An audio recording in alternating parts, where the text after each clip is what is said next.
अस्सलाम वालेकुम नाज़रीन। प्रोग्राम न्यूज़ टॉक में अव्हांखे चऊं था भली कार। अॼु प्रोग्राम में पाण ॿिनि मामलनि ते ॻाल्हि ॿोल कंदासीं। प्रोग्राम जे पहिरें हिसे में जंहिं मौज़ूअ ते ॻाल्हि ॿोल कंदासीं उहो आहे ईरान अमरीका जेका सूरत हाल आहे। तोड़े जो अॼु ईअं खणी चइजे त टियों ॾींहुं आहे, सीज़ फायर आहे जंहिंजो बाज़ाब्ता ऐलान त नाहे थियो, पर पहिरें अमरीका ईरान ते हमला बंदि कया, जंहिंखां पोइ ईरान बि जेके जवाबी कार्रवायूं करे रहियो हो उहे उन्हनि बंदि करे छॾियूं आहिनि। उन जा रीज़न छा आहिनि? छा वाक़ई जेके मीडिया रिपोर्ट्स अचनि पियूं त अमरीका में हथियारनि जा ज़ख़ीरा जेके आहिनि उहे घटि थियनि पिया, उहो सबबु आहे, या अंदरूने खाना जेका वधीक हमलनि जी मुखालफ़त थिए पई, जंहिंमें नायब सदर जे हवाले सां बि ख़बरूं आहिनि, JD वैंस साहब उहे बि उन जे मुखालिफ़ रहिया, या जनरल डैन केन जो जेको बयानु आहे। सो असल सबबु छा आहे? या वाक़ई जेके कुझु अख़्तियारियूं अमरीका जूं इहा बि दावा कनि पियूं त ईरान खे हू ॻाल्हियुनि जो मौक़ो ॾियणु चाहिनि था, या जेका सफ़ारतकारी जूं जेके कोशिशूं हलनि पियूं, ट्रम्प साहब जेके आहिनि उन्हनि खे मौक़ो ॾियणु चाहिनि पिया, यूनाइटेड नेशन में जेके अमरीका जा सफ़ीर आहिनि उन्हनि जी इहा दावा आहे। सो ॿिए पासे कुझु धुरियुनि जो इहो बि चवणु आहे त मिडल ईस्ट जे मुल्कनि जो बि अमरीका ते तमामु घणो दबाव हो त इहे हमला बंदि कया वञनि, छाकाणि त उनजे नतीजे में उन्हनि जा मुल्क मुतासिर थियनि था जेके ईरानी हमला थियनि पिया।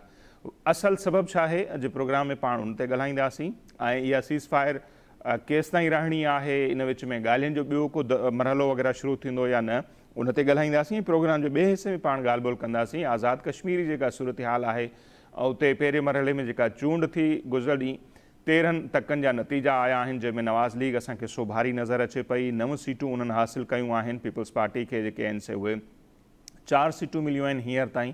ऐं उन सां गॾोगॾु जेको आहे आज़ाद कश्मीर में पुरतशदद मुज़ाहिरा हिकु भेरो ॿीहर शुरू थी विया आहिनि। गुज़र राति प्रोग्राम में पाण ॻाल्हायोसीं पिए त उन वक़्तु बि अहिड़े क़िस्म जूं ख़बरूं आयूं पे। हींअर ताईं मुख़्तलिफ़ जेके ज़रिया आहिनि, BBC या ॿिया इंटरनेशनल मीडिया जा इदारा, उहे दावा कनि पिया त 17 जे लॻभॻि माण्हू उते मारिजी विया आहिनि, जंहिंमें सिक्योरिटी एहलकार बि शामिल आहिनि, एहतिजाज कंदड़ बि शामिल आहिनि।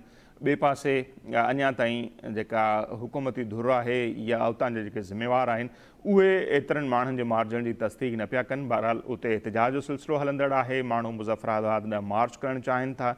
इहा सूरत हाल आहे हींअर आज़ाद कश्मीर जी। चूंड नतीजनि ॾे पीपल्स पार्टी पंहिंजनि ख़दशनि जो इज़हार कयो आहे। बिलाल भुट्टो ज़रदारी जो चवणु आहे त हिकु भेरो ॿीहर जेको आहे नवाज़ लीग जे मफ़ादनि खे तरजीह ॾिनी वई आहे। रियासत खे फ़ैसिलो करणो पवंदो त उन्हनि जे लाइ नवाज़ लीग जा जेके मफ़ाद आहिनि उहे वधीक अहम आहिनि, या मुल्क जा मफ़ाद वधीक अहम आहिनि। सो बहरहाल ॿिए हिसे में उन ते ॻाल्हाइबो। पहिरें हिसे जी जेकॾहिं पाण ॻाल्हि ॿोल कयूं त सीनियर तज्ज़े निगार आहिनि, परॾेही मामलनि जा माहिर आहिनि, इम्तियाज़ अली चांडियो साहब, उहे हींअर अमरीका मा असां सां वीडियो लिंक ते मौजूदु आहिनि। पाण अमरीका ऐं ईरान जी सूरत हाल ते उन्हनि सां ॻाल्हि ॿोल करियूं था। इम्तियाज़ अली चांडियो साहब, तमामु घणी महिरबानी साईं, अव्हां असांखे वक़्तु ॾिनो। जीअं मूं इंट्रो में ज़िक्र कयो त हाणे तक़रीबन ही अॼु टीं राति हूंदी जो सीज़ फायर आहे, हमला न पिया थियनि अमरीका जे तरफ़ां, त जवाबी ईरान जा हमला बि रुकिजी विया आहिनि। बुनियादी मुंहिंजो सुवाल इहो हूंदो त उन हवाले सां काफ़ी इतला अचनि पिया, काफ़ी ख़बरूं आहिनि त इहे हमला छो रोकिया विया आहिनि। सो अव्हांखे सम्झणु चाहींदासीं रीज़न छा आहे? वाक़ई हथियारनि जे ज़ख़ीरनि जो इशू आहे, या जेके ईरान जवाबु ॾिए पियो मिडल ईस्ट जे मुल्कनि खे जेको ईरान टारगेट करे पियो उन्हनि जो दबाव आहे, या कहिड़ी सोच तहत पाण इहो चऊं त ट्रम्प इंतिज़ामिया इहे हमला बंदि कया आहिनि?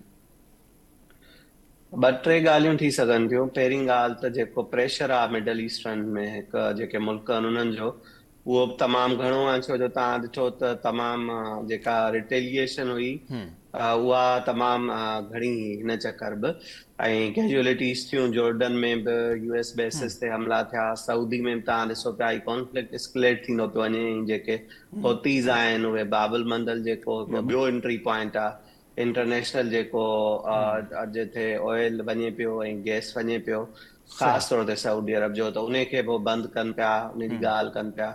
ऐं ॿियो जेको इहे बि रिपोर्ट्स अचनि पियूं त शायदि टाइम जेको आहे सो अञा टाइम बाय करणु पियो चाहे US, छाजे करे जो रीजन में जेको स्टॉक पायल आहे उन्हनि जो इंटरसेप्टर्स जो मिसाइल्स खे ख़ासि तौर ते उहो घटि आहे। इहे ॿ ॻाल्हियूं थी सघनि थियूं। टियों जेको फैक्टर आहे, ऐं टियों जेको फैक्टर आहे ऑफकोर्स अगेन हिते जेको डोमेस्टिक इशू आहे, हाणे मिड टर्म वेझो अचनि पिया, ऐं जीअं इहा जेको जहिड़ो शुरू थिए थो ऐं उन खां पोइ तव्हां ॾिसो था त जेको ऑयल गैसिस जो जेकी क़ीमत आहे उहा वधे थी, ऐं जीअं उहा वधे थी त हिते मार्केट में कंज़्यूमर्स ते बि उन जो इम्पैक्ट अचे थो। डे टू डे जेको आहे सो हिकु वरी ॿीहर हिकिड़ी डिबेट शुरू थी वञे। ही जेका डील थी का इन ते वॾो क्रिटिसिज़म हुयो, पाण अॻु में बि डिस्कस कयो हो।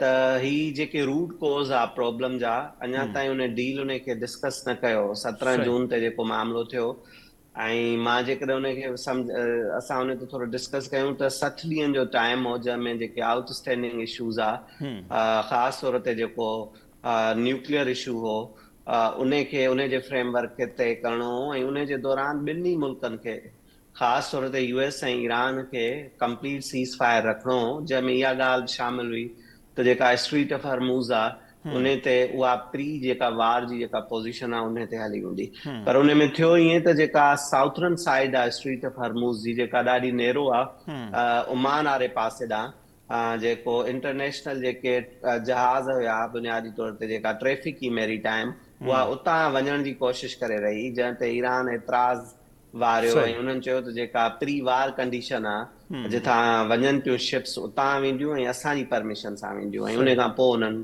जेके ऑयल टैंकर्स आहे उन्हनि ते हमला कया ऐं उन खां पोइ ही सिचुएशन आहे जिते असां हींअर बीठा आहियूं सही त पोइ इहो कीअं त ॾिसो त ईरान जे अख़्तियारनि जो त इहो बि चवणु आहे मां चवां थो शिक नंबर जेका 5 हुई त जेको रूट्स हूंदो उहो साॻियो पुराणो ई हूंदो ऐं ईरान जी मर्ज़ी सां वेंदो या ईरान उनखे तहफ़ुज़ ॾींदो हू चवंदा त उनजी भञकड़ी करे जॾहिं मुतबादिल रूट अख़्तियार कयो वियो ऐं उन ते थियल ॻाल्हियुनि जी भञकड़ी थी उनखां पोइ ईरान जवाबु ॾिनो त इहो ईरान जो मौक़िफ़ आहे ॿिए पासे अमेरिका जो मौक़िफ़ जो मूंखे ख़बर आहे त ओवरऑल जेके कंडीशन पैदा थी उनमें बुनियादी सबब अवां कहिड़ा पिया ॾिसो त वाक़ई इहे ई आहिनि या अञा के ॿिया बि आहिनि या जीअं ईरान खे वधीक कमज़ोर करणु या पंहिंजनि माण्हुनि खे ॿुधाइनि त ॾिसो असांजूं ही अचीवमेंट्स आहिनि ट्रम्प साहब जी कुझु माण्हुनि जो ख़्यालु इहा बि ख़्वाहिश हुई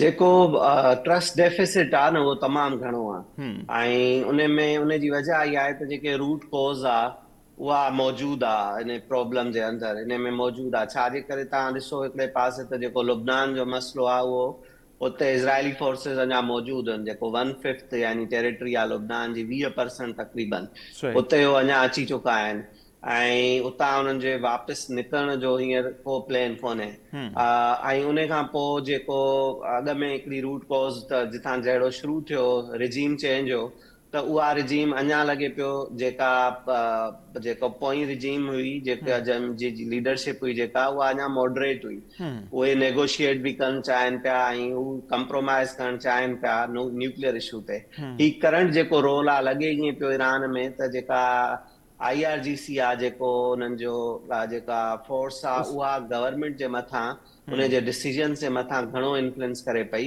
जॾहिं असां कंपेयर कयूं था पोइ जेका लीडरशिप हुई उन जे मुक़ाबले में त उहे जॾहिं उन्हनि जे मथां घणो उन्हनि जो इन्फ्लुएंस अची वियो आहे त हाणे हार्ड कोर फ़ैसिला थियनि पिया ऐं उन्हनि जी रीडिंग इहा आहे IRC जी या जेका ईरानियन हाणे कमांड एंड कंट्रोल सिस्टम आहे उन्हनि जी रीडिंग शायदि इहा आहे त हो सुठी बार्गेनिंग पोज़ीशन में आहिनि ऐं उन्हनि वटि इहा कैपेबिलिटी आहे त पेन अञा इंड्योर करे सघनि था त मां अॻ में बि इहा ॻाल्हि कंदोसि त हिन जहिड़े में जेसि ताईं ॿिन्ही जेके बि पार्टियूं आहिनि जहिड़े में उन्हनि खे इहो लॻंदो त उहो पेन इंड्योर करे सघनि था बर्दाश्त करे सघनि था त उहो ओतिरो जल्दी कंप्रोमाइज़ न कंदा त इहा ई सिचुएशन आहे हिते त ट्रस्ट डेफिसिट तमामु घणो आहे रूट कोज़ उते ई मौजूदु आहे जेको एक्सपेंशन हिकिड़ी जेका पॉलिसी आहे इज़राइल जी उहा तव्हां ॾिसो उहा उते मौजूदु आहे लुबनान में उहे अची विया आहिनि ऐं उन सां गॾोगॾु हितां जेकॾहिं असां ईरान बि ॾिसूं पिया त हू पंहिंजी पोज़ीशन तां हिकु इंच बि हटण जे लाइ तयारु न आहे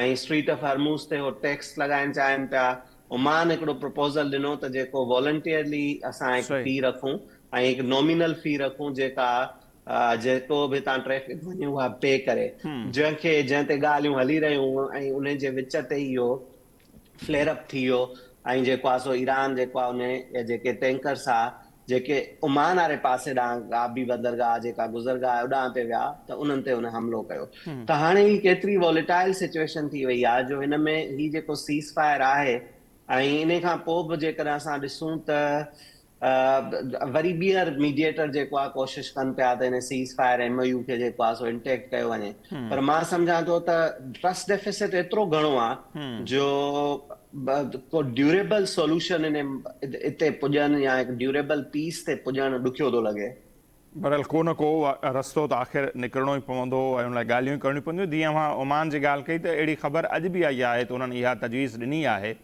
त त रज़ाकारानी तौर ते का फीस वरिती वञे या हिकिड़ो गॾियल मैकेनिज़म ठाहियो वञे उतां जेके जहाज़ गुज़रनि पिया। ऐं अॼु वरी इहा बि ख़बर आई त अब्बास इराक़ची साहब जेके परॾेही वज़ीर आहिनि ईरान जा, उन्हनि ओमान तोड़े सऊदी अरब जा जेके परॾेही वज़ीर आहिनि उन्हनि सां राब्तो बि कयो आहे। त पाणत में जेके राब्ता थियनि पिया त कुझु लॻे थो त आबनाए हुर्मुज़ जे हवाले सां ही मुल्क पाणत में वेही करे को फ़ैसिलो करे वठंदा?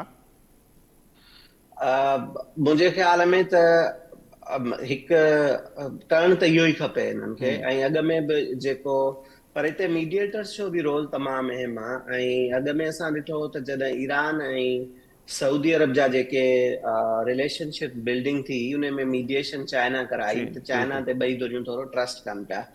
त हाणे हिते जेको मीडिएटर आहे अहिड़ो सगारीका धुर जेका उन्हनि खे इहे गारंटियूं ॾिए ऐं जेको ट्रस्ट डेफिसिट आहे उनखे बिल्ड करे। मूंखे नथो लॻे त जेको आहे सो हाणे जेकी सिचुएशन जंहिं पासे वञे पई रीजन में ऐं इहो बि ॻाल्हियूं अचनि पियूं त सऊदी अरब जेको आहे सो न्यूक्लियर डील साइन करे पियो हिकिड़ी यूएस सां जेका सिविल पर्पस जे लाइ हूंदी। त मुंहिंजे ख़्याल में त ही मिडल ईस्ट में हिकिड़ी नई न्यूक्लियर रेस जेको आहे सो ॿीहर शुरू थियण पई वञे। जेकॾहिं सऊदी इन पासे वञे थो त मुंहिंजे ख़्याल में त उन्हनि जे बैक त ज़हन में किथे न किथे इहा ॻाल्हि हूंदी त जेकॾहिं ईरान जो न्यूक्लियर प्रोग्राम डिसमेंटल न आहे थियो त पोइ हाणे असां जेको आहे सो पंहिंजो न्यूक्लियर प्रोग्राम बि स्टार्ट कयूं। ऐं उन में जेकॾहिं अमेरिका उन्हनि खे सपोर्ट करे थो त पोइ त ट्रस्ट डेफिसिट अञा मुंहिंजे ख़्याल में वधंदो। ईरान इहे सोचींदा त पर उनजे लाइ इम्तियाज़ साहब माफ़ कजो वञी ॻाल्हि खटे, उन लाइ जेको ट्रम्प साहब शर्त रखियो इब्राहिम अकॉर्ड वारो इहो हो। ऐं वरी पोइ पाण ॾिठोसीं त 24 कलाकनि खां अॻु में इसराइल जो रद्द अमल आयो त अमेरिका उन खां पोइ हिते बि हटी वियो। सो इहो सिर्फ़ु ईअं हो जो जीअं चइबो न ज़हन साज़ी करण जे अहिड़े क़िस्म जो बयानु ट्रम्प साहब ॾिनो या बाक़ी सीरियस कोशिशूं हलनि पियूं? जेकॾहिं हलनि पियूं जेको शर्त आहे इसराइल खे तस्लीम करण वारो सऊदी अरब जे लाइ इहो केतिरो पॉसिबल हूंदो? इहो मुश्किल आहे थोरो सऊदी अरब खे। पर जेसिताईं उन्हनि खे को वॾी बार्गेनिंग हिकिड़ी चिप नथी मिली वञे, ख़ासि तौर ते न्यूक्लियर हिकु अहिड़ी चिप आहे जंहिं ते हो इहा ॻाल्हि करे सघनि था त असां हिन ते सोचे सघूं था। हींअर ॾिसणो इहो पवंदो त छा ही ब्लफ हो हिकिड़े तरह जो या हिन जे पोयां ही जेको सऊदी सोच आहे बुनियादी तौर ते न्यूक्लियर खे कैपेबिलिटी खे वठी करे उहा आहे त ज़रूर हो चाहिनि था त पंहिंजो प्रोग्राम शुरू कनि। ऐं उन्हनि चयो त जेकॾहिं ईरान इहो करे वियो त पोइ असां बि ज़रूरु कंदासीं। बिल्कुलु कंदासीं, बिल्कुलु मशरूत। हाणे असां ॾिसूं त जेका ईरान जी न्यूक्लियर कैपेबिलिटी आहे हींअर ताईं जी उहा डिसमेंटल न थी आहे। जेतिरी ॿीहर जेको आहे सो बमबारी थी चुकी आहे पर अञा ताईं जेको यूरेनियम आहे जेको इनरिच्ड आहे उहो मौजूदु आहे। ऐं जेके कैपेबिलिटीज़ आहिनि तेज़ी सां वरी जेके अंडरग्राउंड आहिनि उन्हनि ते बि कमु हली रहियो आहे। त जॾहिं ईरान में हिकु उहा कैपेबिलिटी आहे त मां सम्झां थो त इन जे करे सऊदी जेको आहे इहो अञा घणो एग्रेसिवली इन शइ खे पुश करे रहिया आहिनि। हा, ही जेको उन्हनि जे साम्हूं अची वियो आहे इब्राहिम अकॉर्ड खे जेको आहे सो एक्सेप्ट करण वारी शिक इहा आहे जेका हिकिड़ो ई जेका कंसर्निंग पॉइंट आहे उन्हनि जे लाइ जेका जंहिंजे करे हू सोचे रहिया आहिनि। अच्छा, जेकॾहिं ईअं थिए थो पाण पहिरें बि ॾिठोसीं जेका एटम फॉर पीस वारी पॉलिसी आई आइज़नहावर या उनजे दौर खां पोइ त मुख़्तलिफ़ मुल्कनि वटि बि ॼण त ईअं अची वियो या ख़ासि तौर ते उन में वाद पाण ॾिसूं त जेका तारीख़ ॿुधाए ते हिरोशिमा ऐं नागासाकी खां पोइ रशिया ऐं ॿियनि मुल्कनि में एटमी ड्रोड शामिल थी। हाणे बि मूंखे नथो लॻे त इहा जेकॾहिं ईअं सऊदी अरब ताईं त मामिलो रुकजंदो कोन। जेकॾहिं ईअं थियो त पोइ टर्की आहे ॿिया खोड़ मुल्क आहिनि मुस्लमान मुल्क जेकॾहिं उन्हनि जी ॻाल्हि कयूं त पोइ उन्हनि में बि हिकिड़ी इहा डोड़ शुरू थी वेंदी। जी बिल्कुलु, इहे त हींअर ख़ासि तौर ते यूक्राइन वार खां पोइ इहे ॻाल्हियूं हलनि पियूं वेस्ट में बि ऐं ईस्ट में साउथ में बि असां ॾिसूं पिया त छा जेको आहे सो जेके जीअं तव्हां चयो त एटम फॉर पीस, पर छा एटम जेको आहे सो उहो प्रोटेक्ट करे सघे थो पीस खे वार खे। त यूक्राइन में बि इहा ॻाल्हि पई हले ऐं सऊदी में हले पई, टर्की में इहा एस्पायरेशन जेका आहे सो मौजूदु आहे।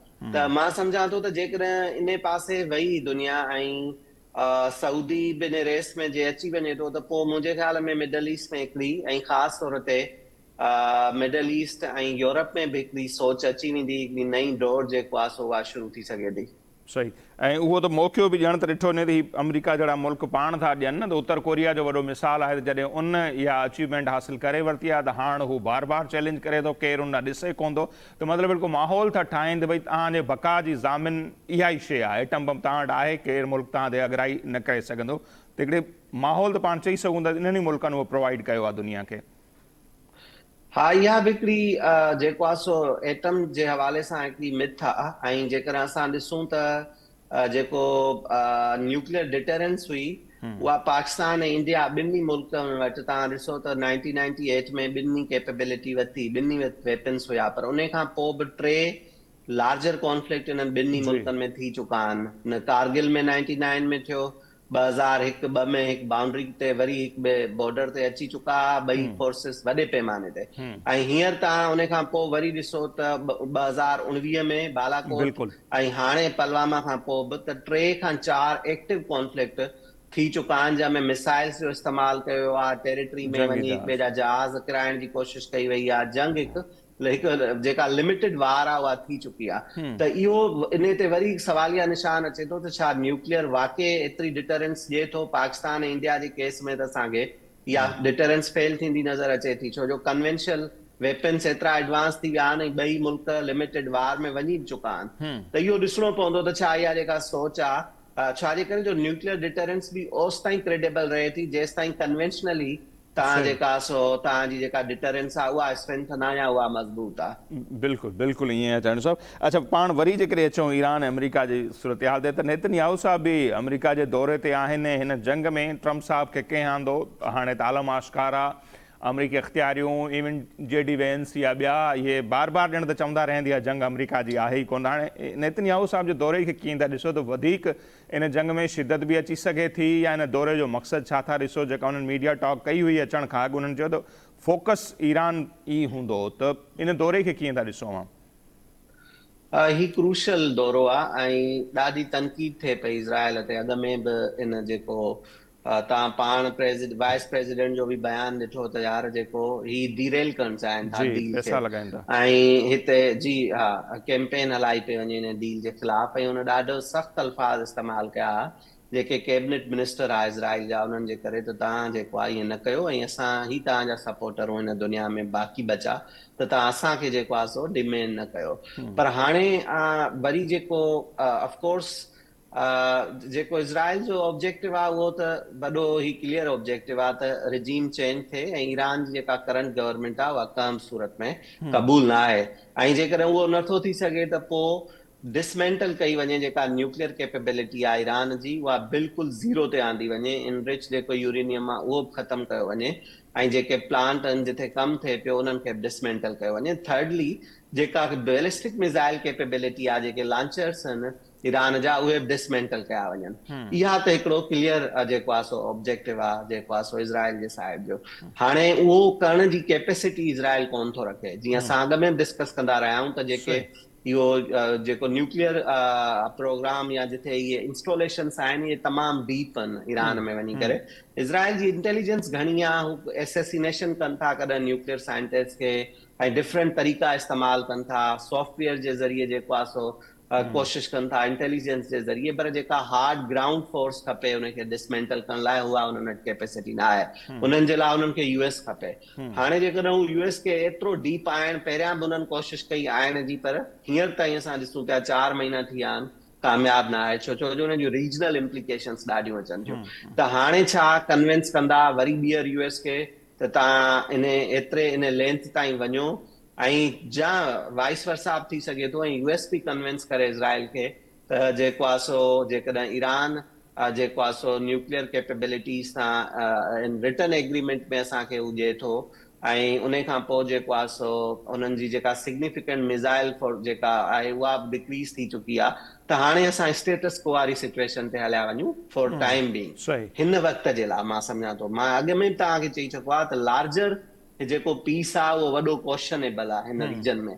जेके सर्कमस्टेंसेस आहिनि, जेको ट्रस्ट डेफिसिट आहे, जेके ऑब्जेक्टिव आहिनि मुल्कनि जा, उन्हनि खे ॾिसंदे करे हिकिड़ो ड्यूरेबल पीस हींअर अचे हिननि जे विच में मिडल ईस्ट में, इहो मुश्किल आहे। पर हिकु जेको स्टेटस को वारी सिचुएशन आहे, जेका प्री सिचुएशन आहे, जेका असां ॾिठी त हिन वार खां अॻ में, ओस ताईं वञी सघंदा। सही उन जे लाइ US उन्हनि खे कन्विंस करण जी कोशिश करे सघे थो। सही ऐं अॼु बि ट्रम्प साहब जो जेको बयानु आयो आहे, जेको ख़िताब वग़ैरह उन्हनि कयो आहे, त उनमें जेका हिकिड़ी ॻाल्हि कई त ईरान खे हू चवंदा त ख़रीद नथो करे सघिजे, ऐं हुननि बराक ओबामा वारी डील जो हवालो ॾिनो। संदसि इहो चवणो त उन ज़माने में हिकिड़ी कोशिशि कई वई ॼण त ईरान खे राज़ी करण जी या ख़रीद करण जी, त ट्रम्प साहब इन नज़रिए जो त ख़रीद नथो करे सघिजे, उन्हनि खे शिकस्त ॾेई सघिजे थिए ऐं असीं उन जे लाइ कोशिशूं कयूं पिया। गॾोगॾु उन ख़िताब में उन्हनि इहा बि दावा कई त ईरान सां जामे ॻाल्हियूं बि असांजूं हलनि थियूं, त ट्रम्प साहब जी कहिड़ी ॻाल्हि ते पाण एतबार कयूं त वाक़ई शिकस्त ॾियण जे लाइ कोशिशूं कनि पिया या चवनि पिया त ॻाल्हियूं बि हलनि पियूं? ॿई पिया कनि। हिकिड़ी पॉलिसी हूंदी आहे हिते जंहिंखे असां कैरेट ऐं स्टिक जी पॉलिसी चवंदा आहियूं, ऐं उन में जेको आहे सो ॿई शयूं हलनि पियूं त ॾिठो वञे त केतिरो डेंट करे सघिजे थो मिलिटरीली, ऐं उन खां पोइ ॻाल्हियूं जारी रखजनि, ऐं ॻाल्हियुनि में जेकॾहिं कुझु शइ अचीव नथी करे सघिजे त पोइ मिलिटरीली करण जी कोशिशि कई वञे।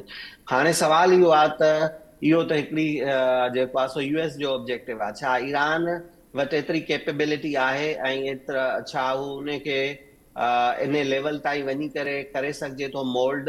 हींअर ताईं त नथो लॻे त करे सघिजे, छो जो ईरान पंहिंजे अंदरि बि हुननि जेका हुननि जी पावर आहे उहा ऐं विल जेका आहे ॿई हुननि शो कयूं त हो केतिरे हद ताईं पेन वठी सघनि था, जेको डीपली मां सम्झां थो त जेको ईरान जो जेको पेन एंड्योर करण जी कैपेबिलिटी नज़र अचे पई उहा घणी पई नज़र अचे, इन्हनि जे करे ई वार अञा जेको आहे सो हू वञे पई। त इहो ॾिसणो, ॿई पॉलिसीज़ आहिनि, कैरेट स्टिक जी पॉलिसी हले पई, नेगोशिएशंस बि थींदियूं, मिलिटरीली बि कोशिशि कई वेंदी त जेको मेन टारगेट आहिनि उन्हनि खे हिट कयो वञे, प्रोग्राम जेको न्यूक्लियर आहे उनखे पोइते कयो वञे, केतिरा साल पोइते करे सघिजे थो इहो ॾिठो वेंदो। ऐं हीअ अॼु जी ॻाल्हि न आहे, 90s खां वठी करे 1990s खां वठी करे रफ़्ता तव्हां ॾिठो त ईरानियन जेको प्रोग्राम आहे न्यूक्लियर उन ते मुख़्तलिफ़ तरीक़े सां हमला थींदा रहिया आहिनि, उहे इज़राइल जे तरफ़ां थियनि था, उहे इंटेलिजेंस बेस्ड ऑपरेशन थियनि था, डिफरेंट थियनि था, त उन जे करे ईरान जो प्रोग्राम पोइते पियो वञे।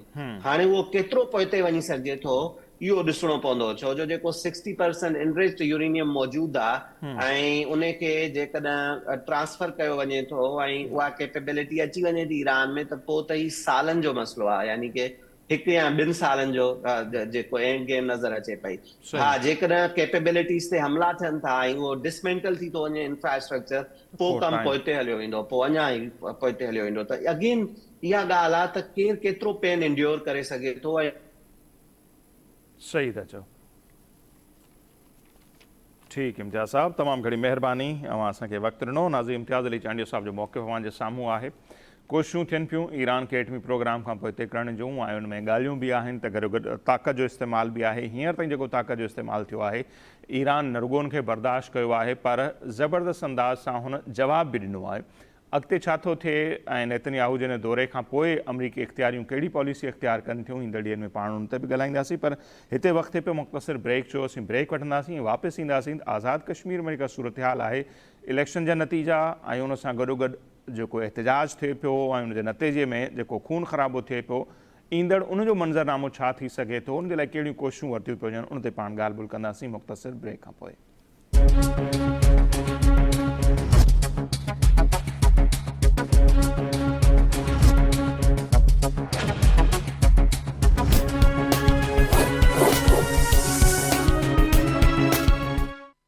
जी नाज़रीन, ब्रेक खां पोइ हिकु भेरो ॿीहर प्रोग्राम में अव्हांखे चऊं था भलीकार। जीअं ब्रेक ते वञण खां पहिरियां अव्हांखे ॿुधायोसीं पाण वापसि ईंदासीं त आज़ाद कश्मीर जी सूरत हाल ते ॻाल्हि ॿोल कंदासीं, ख़ासि तौर ते उते जेके विॻोड़ हलनि पिया, एहतजाज ऐं उन दौरान जेके ख़बरूं अचनि पियूं उहे कंहिं बि रीति सुठियूं ख़बरूं न आहिनि। त अहिड़ी सूरत हाल हुजे, ज़ाहिर आहे कश्मीर में बि असांजी दिलि धड़के थी ऐं कश्मीरी बि असांजा ई भाइर आहिनि। हुते जेकॾहिं का हिकिड़ी जान बि ज़ाया थिए थी त उनजी तमामु घणी अहमियत आहे, न हुजणु खपे। पुरतशदुद मुज़ाहिरा बि थियनि पिया, उन ते बि ॻाल्हाईंदासीं। कश्मीर में जेका मरहलेवार इलेक्शन थिए पई, पहिरें मरहले जा जेके नतीजा आया आहिनि, उनखां पोइ बिलावल भुट्टो ज़रदारी साहब जेका धांधलियुनि जी ॻाल्हि करे पियो, पाण उन ते बि ॻाल्हि ॿोल कंदासीं। सीनियर सहाफ़ी ऐं तर्जनिगार आमिर खाकवाणी साहब हींअर सां वीडियो लिंक ते मौजूद आहिनि।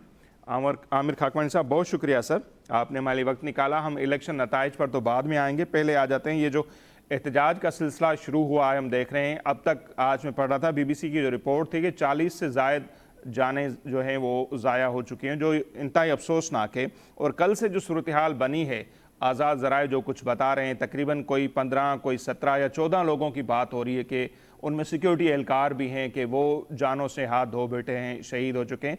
किस तरह देख रहे हैं आज़ाद कश्मीर में ये जो कुछ हो रहा है सर?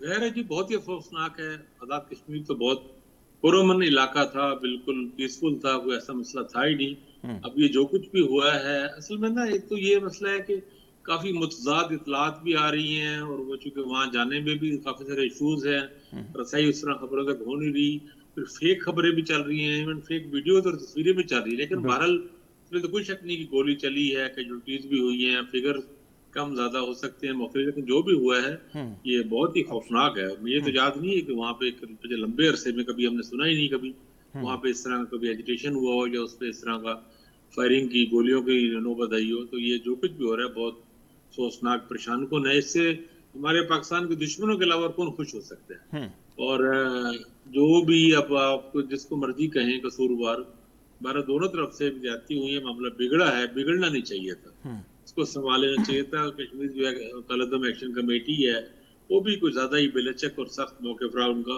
मेरा ख्याल है इस काम को पॉलिटिशियंस को ज्यादा बेहतर तरीके से सॉल्व करना चाहिए था आगे आके, और सुलझाना चाहिए था इस मामले को।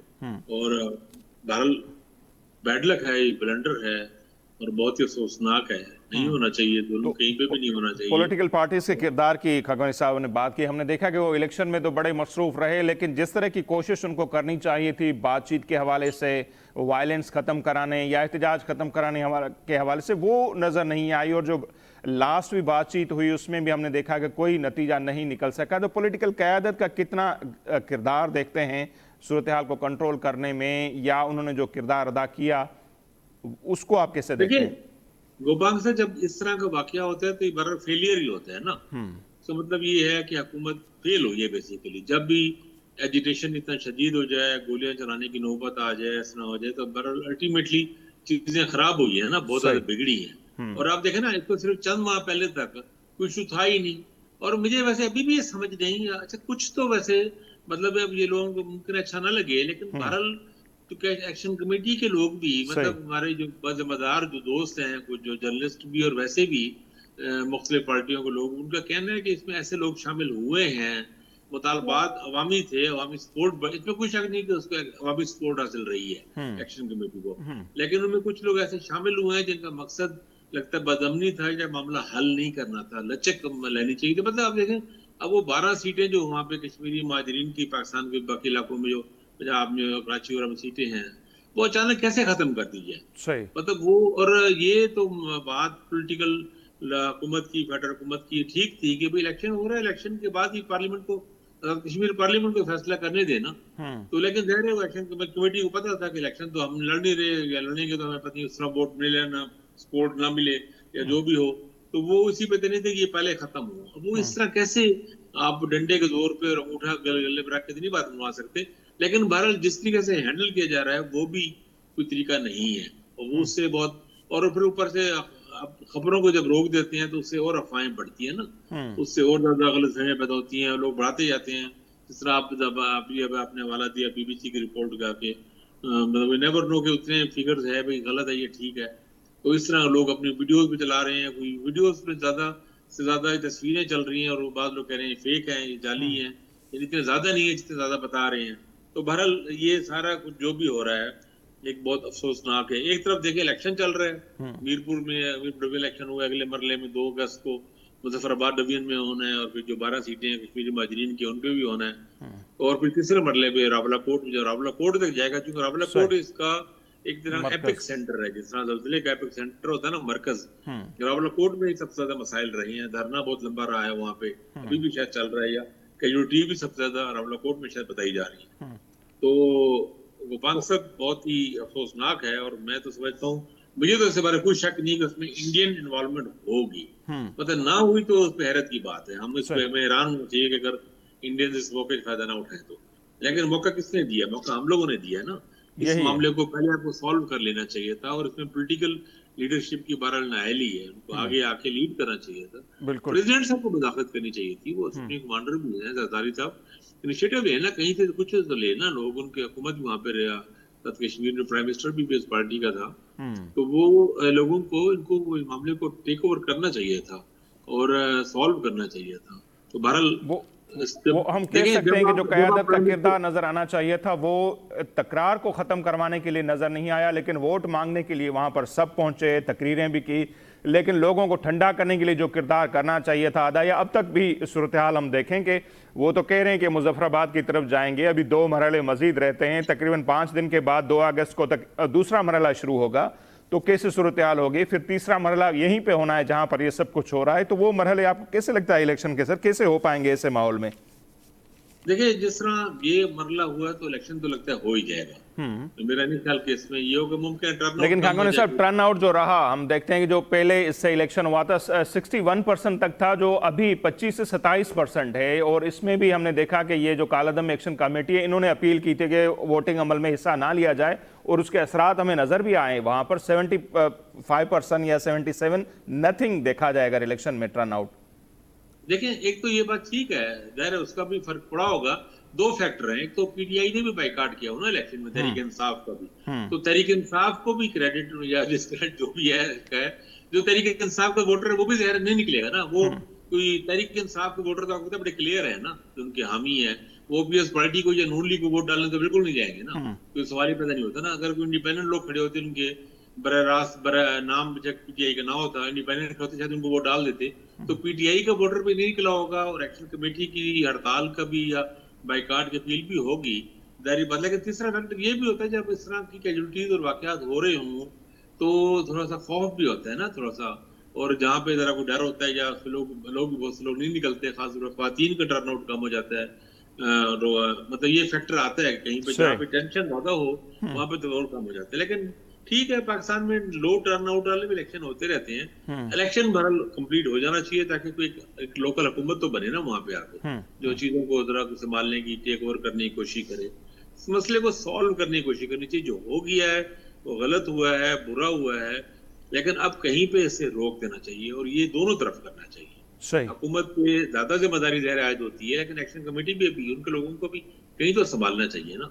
और आप देखिए, कुछ लोगों ने, जमात इस्लामी ने भी और पार्टियों के लोगों ने भी बीच में वो अपील की थी कि हम इसको कराते हैं, नेगोशिएशन कराते हैं, ये करते हैं, तो उसको भी मान लेना चाहिए, कहीं ना कहीं पे कोई रास्ता निकालना चाहिए बहरहाल। और इसमें देखिए, मैं मेरा बड़ा क्लियर है, मैं कहता हूँ जब हुकूमत मजे लेती है, प्राइम मिनिस्टर और वज़रा मजे लूटते हैं सारे, और गवर्नर साहबान और दीगर जो बड़े होते हैं सारे, वो तमाम सहूलतें लेते हैं, अमरात लेते हैं, सब कुछ लेते हैं, और फिर जब जिम्मेदारी लेने का टाइम है तो वो डायरेक्ट तो नहीं कहते, लेकिन वो प्राइवेटली कहते हैं कि हमारे पास इख्तियार ही नहीं है। भाई इख्तियार है तो फिर रिजाइन दे दो ना। सही, अगर आप प्राइम मिनिस्टर हैं तो आपके पास इख्तियार है, ये सपोज है टू बी के भाई ये आपके पास है, ये अजम्पशन ही है, नहीं है तो फिर आप रिजाइन करें, नहीं तो आपको ये कहने कोई इख्तियार नहीं है, बाद में मेरे पास इख्तियार नहीं था, इख्तियार नहीं था तो फिर छोड़ दें, जब आप हैं तो फिर आप जिम्मेदारी कबूल करें। तो ये नाअहली हुकूमत की है, फेडरल हुकूमत की पूरी नाअहली है। सही बजा फरमा रहे। अच्छा सर, और पीएस पार्टी को भी देखें, पाकिस्तान पीएस पार्टी को भी अब इलेक्शन में भी बिलावल को आप शायद सवाल करें या आपके ध्यान में होगा, बिलावल भुट्टो, उन्होंने धांधलीबंदी के इल्जाम और इस तरह की चीजें, शिकायतें उनकी चल रही हैं, तो पाकिस्तान पीएस पार्टी नाला है, तंग है, उनको लगता है कि नून लीग को फायदा पहुंचाया जाता है, हर चीज है, तो फिर एक बार अपने आप क्लियर पोजीशन में चले जाए ना, क्लियर पोजीशन ले लें ना, कहने हमारा कोई ताल्लुक नहीं है हुकूमत के साथ, हुकूमत गलत है और सब कुछ गलत कर रही है, कश्मीर में गलत कर रही है, एक वाज़ेह पोजीशन लें किसी एक जगह पे। वो अहम मनसब भी उन्होंने सारे लिए हुए हैं, गवर्नर लिए हुए हैं, उन्होंने सदर साहब भी हैं, और बाकी भी सारे काम चाहते हैं कि हमारे अरकान असम्बली के सारे फंड्स मिलते रहें, सारे काम होते रहें, ट्रांसफर पोस्टिंग हमारी सब चीजें होती रहें, और फिर साथ साथ जिस हम कहते हैं ना, यहाँ पंजाब में कहते हैं कि पोली आप एक पोजीशन भी करते रहे, ऐसा नहीं होता भाई। अब आप क्लियर स्टांस लें, बिलावल भुट्टो को क्लियर पोजीशन लेने की जरूरत है, अगर धांधली है तो क्लियर बात करें ना। फिर आज फार 45-47 आज याद आ रहे हैं, उस 8 फरवरी 24 के बाद आपको याद नहीं आया था कि फार 45-47 कश्मीर के इलेक्शन में ही देख रहे हैं, पार्लियामानी लीडर जो है पीपल्स पार्टी के सरदार याकूब, उन्होंने तो पहले दिन से कहा था कि माहौल भी इस तरह का नहीं है और पोस्टपोन किए जाएं इलेक्शन, लेकिन पीपल्स पार्टी ने इस तरह की डिमांड नहीं की, और आज कहा जा रहा है कि ये जो मरहलेवार इलेक्शन हुई है असल में ये धांधली की शुरुआत है। अगर ऐसा हुआ था, इलेक्शन कमीशन ने तो ये कहा था कि सबको इत्मीनान में लेने के बाद हम मरहलेवार इलेक्शन करवा रहे हैं, लेकिन आज तनकीद हो रही है, पहले सिर्फ सरदार याकूब या दूसरे निचली सतह के जो लीडर थे वो एतराज कर रहे थे, मरकजी क़यादत ने नहीं किया था। जी ठीक बात है, लेकिन वैसे गोपाल साहब मेरा ख्याल है कि उसकी एक वजह तो ये थी ना कि क्योंकि रावला कोर्ट में काफी टेंशन थी, तो वो अगर वहाँ पहले मरले पे ही अगर रावला कोर्ट में इलेक्शन हो जाते तो वहाँ बहुत सारे शायद मसाइल और ज्यादा जमा हो जाते। तो इनका ख्याल शायद ये होगा, कहीं ना कहीं सोचा ये गया होगा कि पहले उन इलाकों में कराया जाए ज्यादा जो पीसफुल इलाके हैं, जहाँ अमन है, ज्यादा मसले नहीं है, ताकि इलेक्शन का एक तो मरले का इलेक्शन हो जाए, फिर दूसरा हो जाए, फिर तीसरे में रावला कोर्ट तक जाए, तो एक माहौल बन जाएगा इलेक्शन का ना, एक दायरे लोग जीते होंगे, इलेक्शन चल रहा होगा, एक थोड़ा अमल शुरू हो जाएगा। तो ये शायद सोचा गया होगा और वो एक लॉजिकल है। देखे ना बलूचिस्तान में भी हम देखते रहे जब माजी में इस तरह या कई जगहों पे ऐसे बाद कोई बल्दाती इलेक्शन भी आपने तो खुद देखा होगा, सिंध में भी और पंजाब में भी मरलावार करा दिए थे इलेक्शन, उसमें भी लोग इल्जाम लगाते हैं कि धांधली, लेकिन असल मकसद ये होता है कि चलो एक इलाका हो जाए फिर बाद में बारी बारी जाए। इसमें कोई बुराई नहीं है, इंडिया में इलेक्शन और जगहों पे दुनिया में मरलावार इलेक्शन होते हैं, लेकिन उसका ये है कि इंडिया वगैरह में अगर होते हैं तो नताइज रोक लिए जाते हैं और आखिरी जो है मरहला होने के बाद अनाउंस किया जाता है। यहाँ पर ऐसे नहीं होता, तो लोगों के नए पहले से ही बातें शुरू हो गई थी कि पहले जो नतीजे आएंगे दूसरे और तीसरा मरहला जो होगा उन पर असरअंदाज होगा। तो वो सूरत हाल अभी नजर भी आ रही है ना खाकानी साहब? ठीक है, ये बात अभी ठीक है, जब नताइज सामने आ जाए तो उससे डायरेक्ट देखो नून लीग को एडवांटेज तो मिलेगा ना।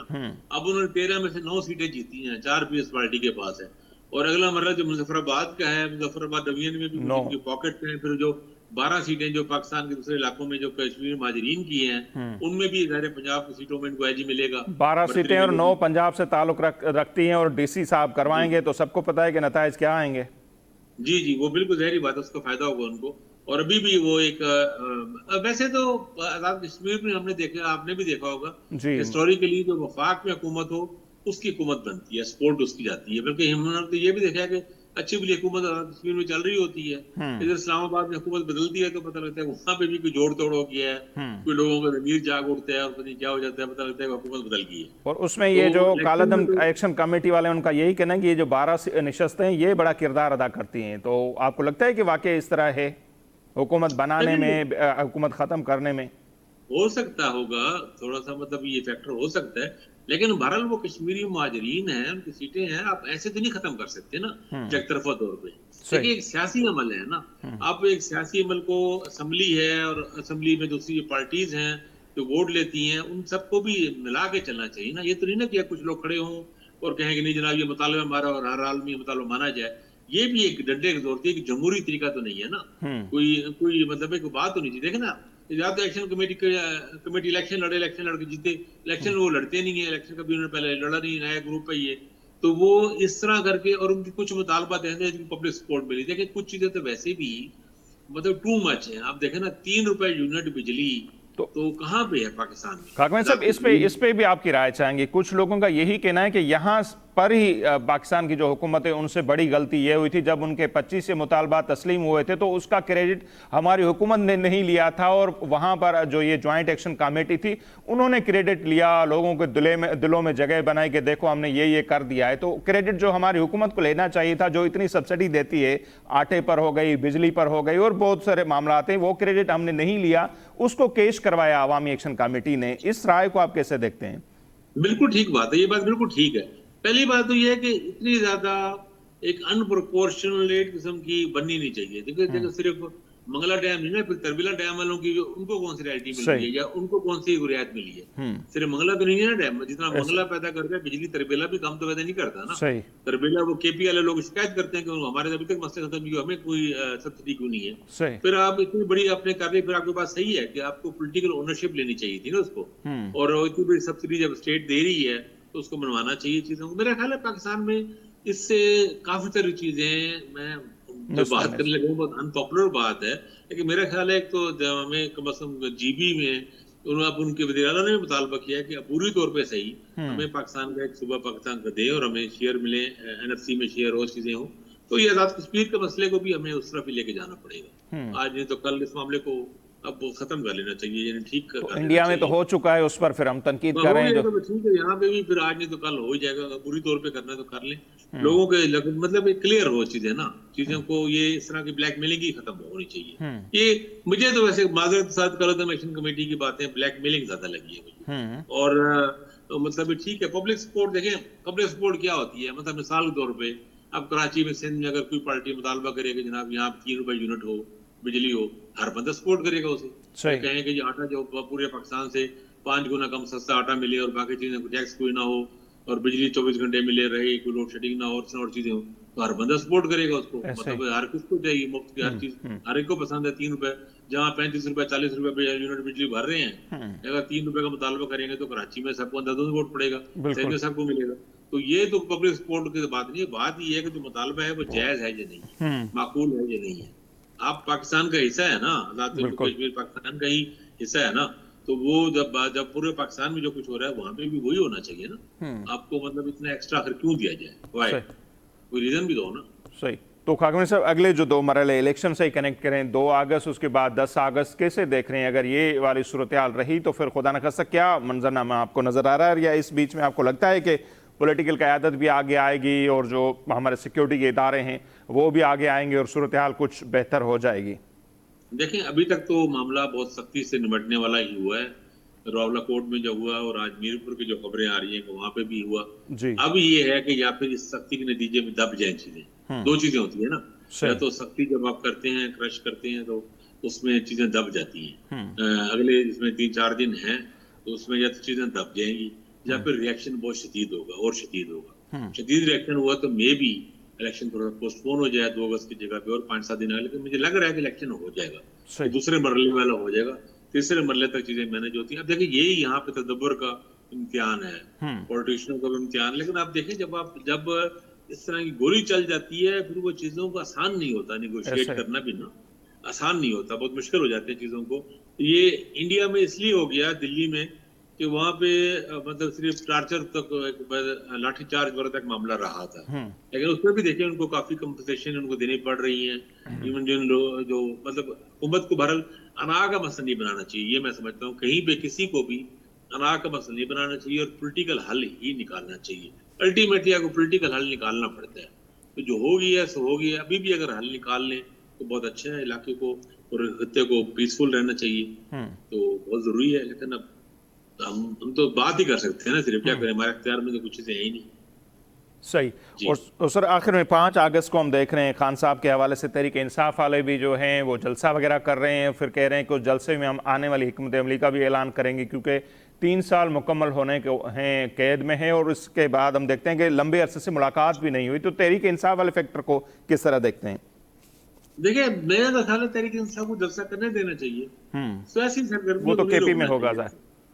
हाँ, तो केपी में मतलब सूबाई हुकूमत नहीं रोकेगी उसको, जलसा करते रहने देना चाहिए, सियासी सरगर्मी होनी चाहिए, और खान साहब की मुलाकातों पे पाबंदी खत्म होनी चाहिए। और उनकी आंख अभी भी मसले बीमारी की है, तो उनका सवाल शिफ्ट करना चाहिए। देखिए, आप सारे महाजों पे इकट्ठे नहीं लड़ सकते। ये हमारे लोगों को, मुक्तदर लोगों को, हल्कों को समझना चाहिए, हुकूमत को समझना चाहिए कि अब पहले आजाद कश्मीर का मसला इतना बड़ा बढ़ गया है, इतनी चीजें और बहुत सारी चीजें चल रही हैं, पाकिस्तान के लिए कितने खतरात हैं, चैलेंजेस हैं, इकोनॉमी के बहुत सारे इशूज हैं, तो कम से कम पीटीआई कहीं तो रिजॉल्व भी करे ना किसी चीज को, कहीं तो मसला हल करे ना। कम से कम खान साहब से कुछ तो मतलब रिलीफ देना उनको। मतलब अब उनकी बीमारी का इशू है, आंख का इशू है, वो सवाल शिफ्ट करें, लोगों से मिलने दें, क्योंकि अपने घरों से तो मिलने दें ना। कम से कम कुछ चीजें आसान करें। कोई यहाँ पे 76 साल 75 साल के बुजुर्ग लोग हैं पीटीआई के, कैंसर सर्वाइवर हैं, डॉक्टर यास्मीन राशिद, इजाज चौधरी साहब हैं, मियां महमूद रशीद साहब हैं, हार्ट पेशेंट से पहले खुदा न खास्ता कोई जेल में किसी की कैजुअलिटी, कोई डेथ हो जाए, कुछ हो जाए, तो और भी बड़ा एक होता है, तो उनको कम से कम पैरोल पे, तिब्बी बुनियाद पे तो उनको रिहा करना चाहिए। अभी आप देखें ना, अभी वहाँ पे मैं देख रहा था इंग्लैंड में चल रही है वहाँ पे, यानी वो खौफनाक उन पे इल्जामात हैं, संगीन इल्जामात हैं, मॉरल इल्जामात हैं, लेकिन उन लोगों को छोड़ना पड़ा है। एज की बुनियाद पर, लोगों की बुनियाद पैरोल पर रिहा करना पड़ा है, जिनको वो पाकिस्तान भेजने की कोशिश कर रहे हैं, ग्रूमिंग गैंग्स वाले लोगों को। लेकिन आखिर वो वहाँ पे क्योंकि एज ज्यादा हो गया, काट भी ली, और फिर वो उसकी तिब्बी मसाइल हैं और चीजों को जैसे वहाँ पैरोल पर रिहा करना पड़ता है। तो यहाँ पे भी कोई रास्ता निकालना चाहिए, मेरा ख्याल है। तदब्बर से काम लेना चाहिए, कम से कम पोलिटिकल पार्टियों को ये तो काम करे ना। ये तो देखें, नून लीग भी कर सकती है, पार्टी भी कर सकती है, सदर साहब कर सकते हैं इस मामले में, कुछ तो मामला करें। कोई पीटीआई भी थोड़ी लचक पैदा करे, अपने मामला चलाए, पार्लियामेंट में अपोजिशन करे। देखिए, इस वक्त पार्लियामेंट में अपोजिशन नहीं हो रही। तो गवान साहब, ये भी एक अफसोसनाक बात है। जो काम अपोजिशन में करना चाहिए, पीछे वो भी नहीं कर पा रही ना, वो भी और एक ही 1 पॉइंट एजेंडे में फंसी हुई है, तो वो हल भी नहीं हो रहा अडियाला वाला। तो वो अपना वो इस निकले ताकि अपनी अपोजिशन करें पार्लियामेंट में रह के। और खान साहब को मैं तो समझता हूँ, मैं वो आगे की बात है अभी तो बहुत, लेकिन इनको चाहिए खान साहब को पार्लियामेंट में आने दें, इलेक्शन लड़ने दें और पॉलिटिक्स करें अपनी। अभी अगले साल 2 साल बाद इलेक्शन की बात कर लें, चले सही। सूरत निकालने के दरमियान में, तो मतलब एक सिस्टम में रह के चीजों को चलाएं, तो ठीक। उससे ना स्टेबिलिटी पैदा होगी। जब पॉलिटिकल स्टेबिलिटी होगी तो इकॉनमी तभी बेहतर होगी। ऐसा ही है। बहुत शुक्रिया आमिर खाकवानी साहब, आपने हमारे लिए वक्त निकाला। नज़ीर आमिर खाकवानी साहब तजवीज़ूं हमारे साम्हूं आहिनि। बिल्कुलु ईअं थियणु खपे। ज़ाहिर आहे मुल्क में जेकॾहिं सूरत हाल बहितर हूंदी त उनजो फ़ाइदो मुल्क जी अवाम खे पहुचंदो। ऐं जिते किथे जेकॾहिं ताक़त जे इस्तेमाल सां ई मसइला हल करण वारी रिवायत जारी रही त हींअर ताईं जेका तारीख़ असां पढ़ी आहे उनमें के नतीजा बहितर नथा नज़र अचनि। अॻिते छा थो थिए कुझु नथो चई सघिजे। असांजो अॼु जो प्रोग्राम हिते पंहिंजी पुॼाणी ते थो पहुचे। ॾींदा इजाज़त। अलाए निगहबान।